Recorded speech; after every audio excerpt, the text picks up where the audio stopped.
Muy buenos días, muchísimas gracias por acompañarnos en esta ocasión en una entrevista en vivo con el consejero del Instituto Nacional Electoral, José Roberto Ruiz. Muy buenos días, muchas gracias por estar con nosotros. Buenos días, Alicia, muchas gracias por recibirme. Bueno, pues esta entrevista es en el marco del proceso electoral federal. Hay muchísimos temas de relevancia y de interés para los ciudadanos. Consejero, pues si le parece iniciamos. Claro que sí.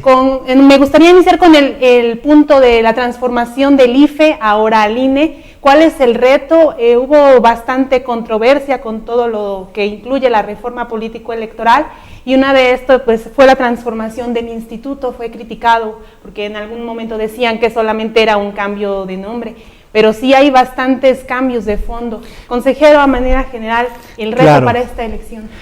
Bueno, efectivamente no fue un cambio de nombre, porque la reforma 2014 en materia electoral trajo bastantes nuevas atribuciones al ahora INE. Atribuciones que ya se han implementado y algunas que están implementándose.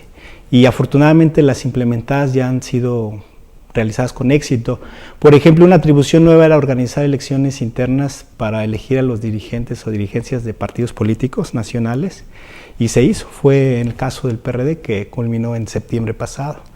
O por ejemplo, una renovación de los OPLES en algunos estados. Se renovaron al total 19 el año pasado, faltan 13, y pues fue una buena experiencia y un buen resultado, me parece. Y por ejemplo, otro tema ya implementado fue lo relativo a la consulta popular, que finalmente la Suprema Corte dijo que no habría porque no eran constitucionales las preguntas, pero el INE desplegó toda una labor de muchísimo tiempo, muchísimo esfuerzo de revisión de las firmas. Fueron millones de firmas las que se revisaron.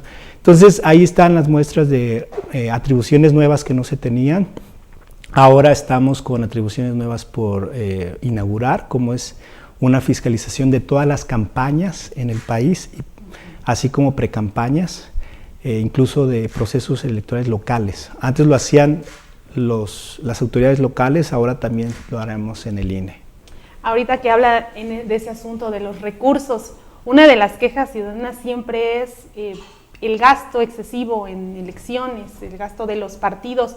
Al respecto, esta reforma y las atribuciones que tiene el INE van a hacer que se tenga un control del recurso, que haya mayor transparencia y que obviamente no se haga un derroche excesivo de recursos.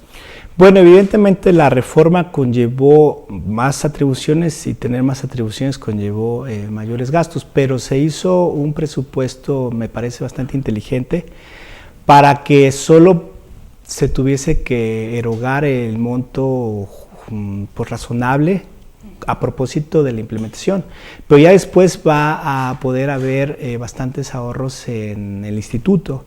Por ejemplo, tuvimos la fortuna de que para este ejercicio de 2015 la Cámara de Diputados nos aprobaran todo lo que pedimos, y dentro de lo que se pidió fueron pues una suma considerable de millones, alrededor de, para este año 700 millones, números cerrados, para crear inmuebles propios de la institución, porque pagamos muchas rentas en todo el país y me parece que es dinero de los mexicanos que se pueden ahorrar. Efectivamente hay un cuestionamiento de que cuesta mucho la democracia, pero hay que decirlo con todas sus letras, cuesta más vivir en regímenes autoritarios. Me parece que el tema no es cuánto se invierte en la democracia, todos los derechos cuestan, los derechos sociales, los derechos civiles, los derechos procesales, los derechos de tercera generación, tener acceso al agua, etc. Pero lo importante es que la ciudadanía exija que se gaste bien y cumplan su papel los partidos. Yo creo que el tema es cualitativo, no cuantitativo. En este aspecto, en el recurso específicamente lo que se le otorga a los partidos políticos, sí habrá mayor transparencia, se les obligará a dar cuentas claras de en qué están gastando el recurso, porque también se ve muy claramente que hay partidos que es un derroche mayor al ser partidos más grandes. Es una buena pregunta, porque sí, esta reforma en efecto tiene un propósito vertebral, que es mayor transparencia en los gastos de los partidos políticos, porque nos ordenó la reforma, la Constitución, que debe haber un sistema de fiscalización en línea en tiempo real, que vamos a inaugurar ahora que empiecen las campañas, en abril. Y este sistema de fiscalización en línea tendrá una gran ventaja en comparación del modelo anterior, porque significará que podamos ir teniendo al mismo tiempo de las campañas pues los resultados que nos arroje este sistema, y sobre todo porque se complementan con algo muy importante, que es que quien rebase hasta el más de 5% el tope de gasto de campaña es nula la elección. Entonces son dos elementos que no se tenían y que nos podrán como institución dar las herramientas para el propósito que señalabas. ¿Y esa fiscalización en línea puede acceder cualquier ciudadano o directamente el INE? ¿Quién va a poder? Va a tener un módulo de transparencia, pero ahorita por circunstancias desfavorables de que el proveedor que tenía la institución falló, tan es así que la semana pasada se le rescindió el contrato, porque pues, no entregó la primera parte, que eran 3 módulos, un módulo de contabilidad donde se vaciaba tal cual la información de ingresos y egresos, luego un módulo de inteligencia financiera, precisamente lo que iba a arrojar los cruces de esa información, alertas de topes de gastos excesivos, etcétera, y un tercer módulo de transparencia. Entonces esperemos que podamos tener más adelante ese módulo de transparencia en vía informática accesible a los ciudadanos, pero hoy por hoy tendrá que ser el método tradicional de consultas de información pública, lo cual pues no es cualquier cosa. Por supuesto que se podrá saber por parte de los ciudadanos cuánto y cómo gastaron los partidos. Ahora, esto es en el caso de los partidos políticos. ¿Y qué pasa con los candidatos ciudadanos? Algunos actores pensaban que habría dificultad de que intentaran por los difíciles requisitos, así los calificaban, pero pues sí los hay. Aquí en Veracruz hay algunos y me imagino que en otros estados y en otros distritos también los hay. ¿Qué pasa con los recursos que ellos van a tener? ¿Va a ser equitativo o va a pasar lo mismo, el partido grande, mucho recurso, y el pequeño? Bueno, sobre si van a ser fiscalizados con rigurosidad los candidatos independientes, la respuesta es totalmente sí. Tan es así que en un anterior dictamen de fiscalización de precampañas en Guanajuato, se le negó el registro de un aspirante a candidato independiente. De hecho, se corrió la noticia en el país y empezaron los candidatos independientes a pedir más información, comenzaron a ser más escrupulosos. Están las herramientas, el marco normativo, estamos con la disposición de que tanto los partidos como los candidatos independientes sean estrictamente fiscalizados. Ahora, el tema de la equidad sobre los candidatos independientes es una buena pregunta. Lamentablemente, el modelo que se ha generado en el país sobre candidatos independientes, en muchos temas no los ponen con igualdad de condiciones para competir. Sin embargo, entre el propio tribunal y el propio INE hemos realizado acciones y tomado decisiones para que haya realmente equidad en la contienda. Por ejemplo, un caso nuevecito, casi de forma exclusiva, primicia, es muy probable que pasado mañana estemos aprobando un proyecto de acuerdo del INE para que se autorice el monto de financiamiento para campañas para candidatos independientes. Y lamentablemente la ley no es muy clara y pudiera pensarse que en una interpretación que tienen el total de candidatos que vaya a haber, ahorita están solicitando 56 personas aspirar a ser candidatos, veremos cuántas lo logran. Esas 56 o las que quedaran podrían tener en una interpretación 7 millones de pesos. Pero estamos haciendo otra interpretación porque la ley no es tan clara, entonces se permite otra interpretación de alrededor de 23 millones. Entonces, pues vamos a optar, o por lo menos yo voy a optar, espero que mis compañeros consejeros y consejeras también lo hagan, para la interpretación de 23 millones de pesos. Y esos 23 millones... Repartidos entre todos. Sí, no cada quien, porque el monto de financiamiento para candidatos a diputados federales está en alrededor de 1.200.000 pesos. Entonces, esperemos que los candidatos independientes se acerquen a ese monto. Esos 23 se repartirían pues entre los que queden. De esta manera ya habría más equidad, porque imagínense 7 millones, Alicia, suponiendo 40, 45 que vayan a quedar, pues ahí sí sería muy poco. Y obviamente ahí todos se rigen por el mismo sistema, tienen que entregar cuentas claras. Sí. ¿El dinero surge directamente de prerrogativas? Bueno, hay el financiamiento, bueno, más bien todo el recurso que maneja el INE tiene dos grandes divisiones. Dinero para partidos y prerrogativas y dinero para la operación de la institución. Por ejemplo, para partidos este año fueron más de 5,000 millones de pesos, de un presupuesto de fueron 18,000 millones de pesos. Entonces, de ese dinero de los partidos se obtiene para los candidatos independientes. No se abre otra bolsa tercera, no se puede tomar de recursos de la institución, es para el sistema de competencia electoral. El recurso que tengo entendido se permite privado, es nada más en precampañas.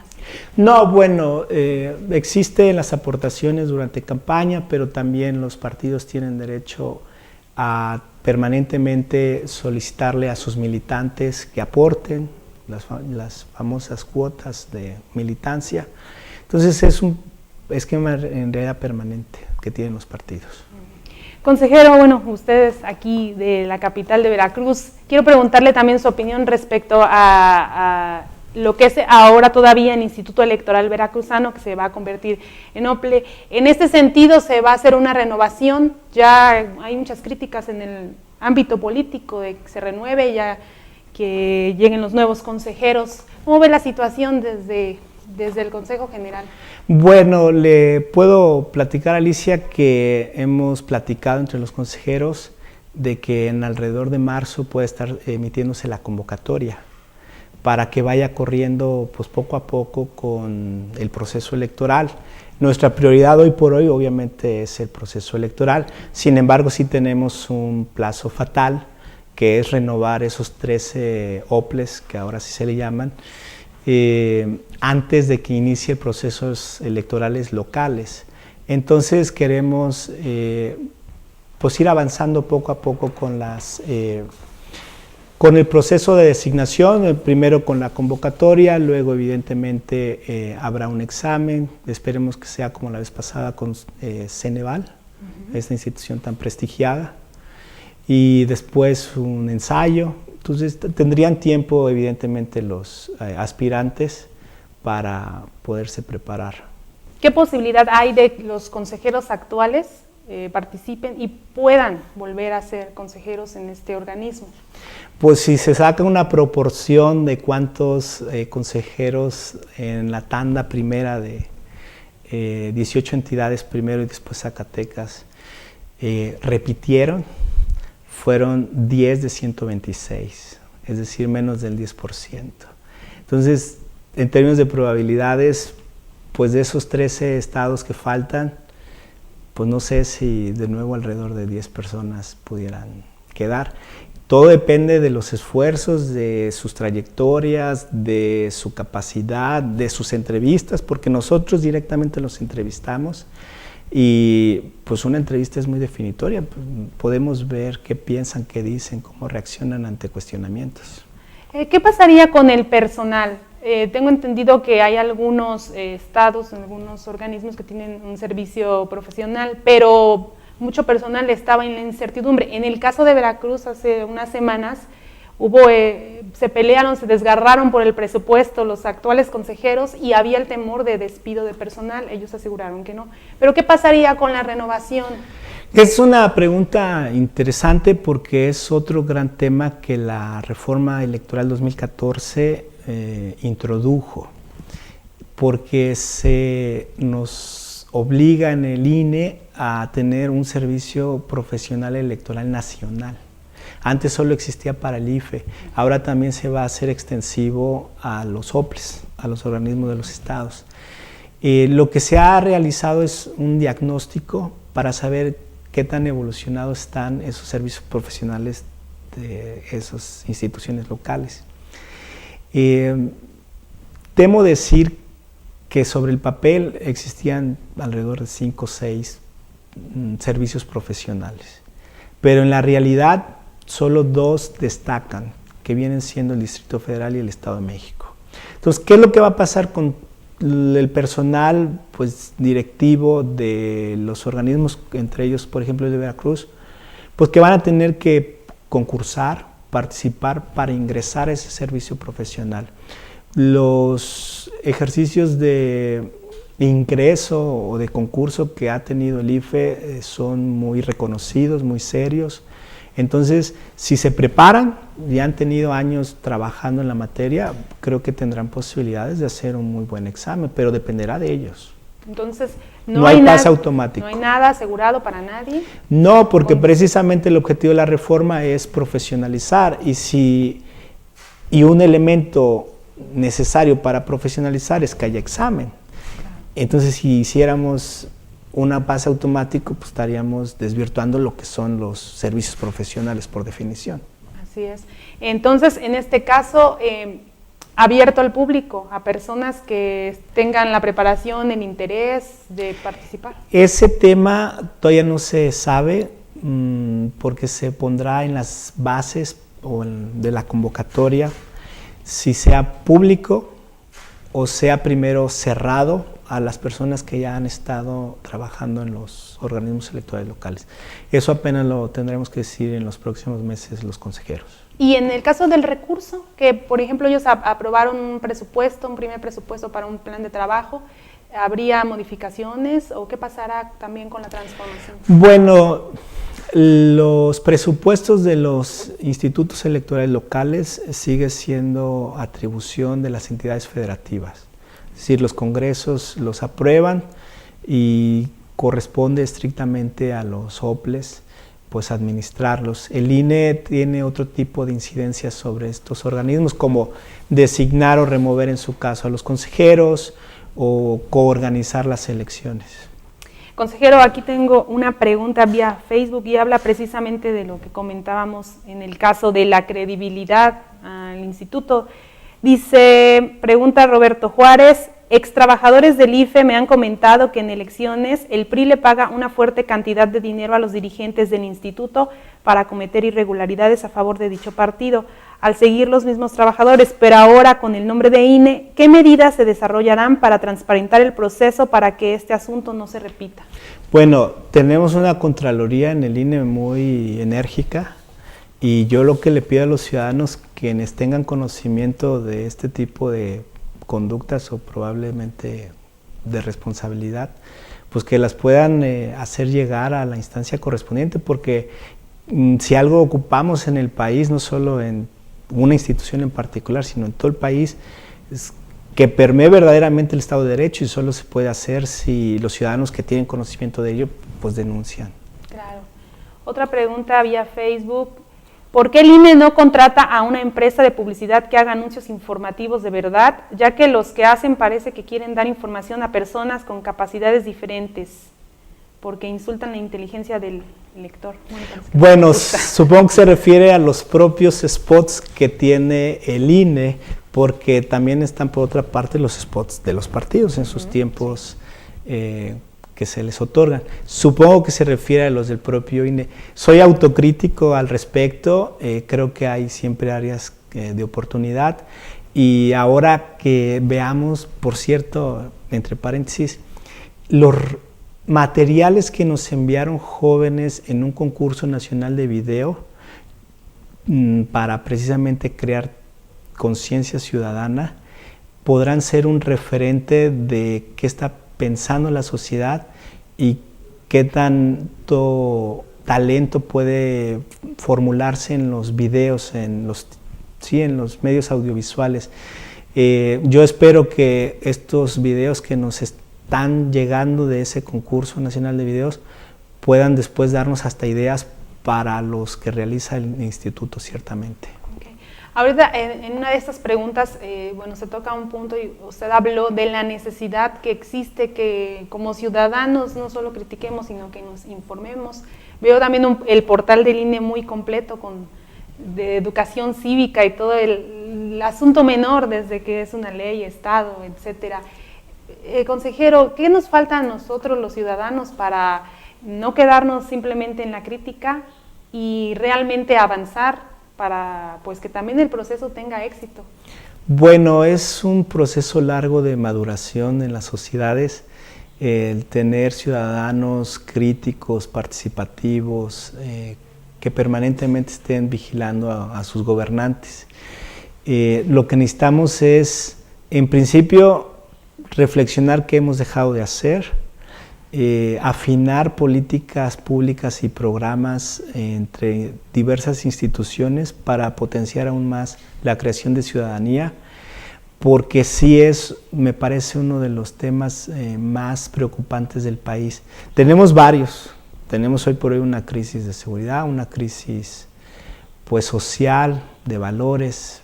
Varias crisis se están lamentablemente conjugando, pero si a eso le añadimos que tenemos una sociedad apática, alejada de la política, pues todavía eso afecta, porque podremos tener muchos problemas como todas las sociedades, ningún país está exento de ello, pero si tuviésemos en el menor tiempo ciudadanos que por hábito, por costumbre, por convicción estén vigilando lo que hacen los gobernantes, creo que estaríamos avanzando bastante. ¿Se podría esperar un alto índice de abstencionismo? Yo espero que no. Mi ideal siempre es que estemos por encima de la ocasión anterior. La ocasión anterior fue una elección presidencial y siempre tiende a ser más la participación que en una intermedia. Sin embargo, al haber tantas elecciones concurrentes en esta ocasión, pues esperemos que la pasión por las competencias locales empujen a la federal. Yo sí espero, por supuesto, una alta participación.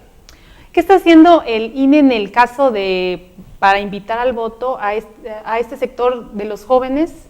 Los mismos partidos saben que es un grupo muy grande, es un gran número de ciudadanos, pero que también, aparte de apatía, no conocen o no tengan el interés.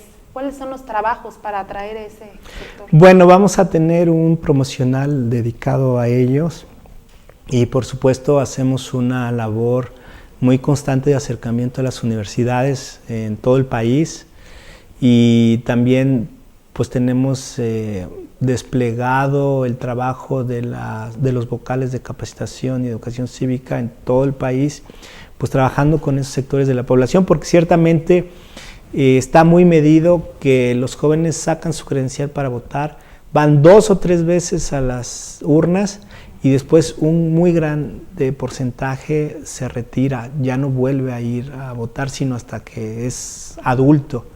Y creemos que es una lamentable desperdicio de oportunidad el no seguir participando en todos los años pues de mayor energía y sobre todo con una población tan amplia.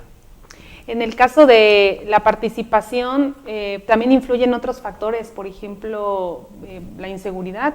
Ha habido elecciones en general, no tan solo federales, en donde el ciudadano tiene miedo a salir a votar. Aquí, en Veracruz no es el caso como lamentablemente sucede en Guerrero, en donde ahí se dicen muchas cosas en cuanto a la elección, pero en general se esperan un clima favorable para que el ciudadano pueda acudir el 7 de junio y emitir su voto.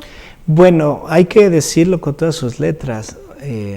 Hasta el momento no ha sucedido que alguna casilla se deje de instalar por problemas de seguridad.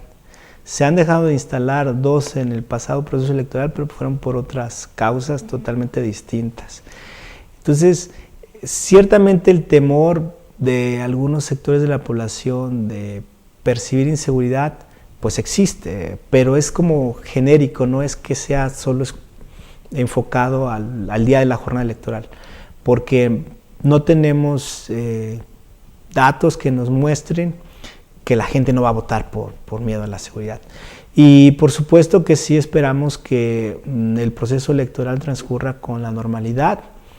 Esperamos que solo los lugares muy circunscritos de Guerrero que están representando casos atípicos pues puedan salir adelante, no sean tantos los obstáculos para llegar a buen puerto. Y bueno, consejero, hace un par de meses le cuestionaba yo cómo se veía desde México al estado de Veracruz en torno también a su ambiente político, y para esta elección, bueno, han pasado algunas semanas y algunos hechos también.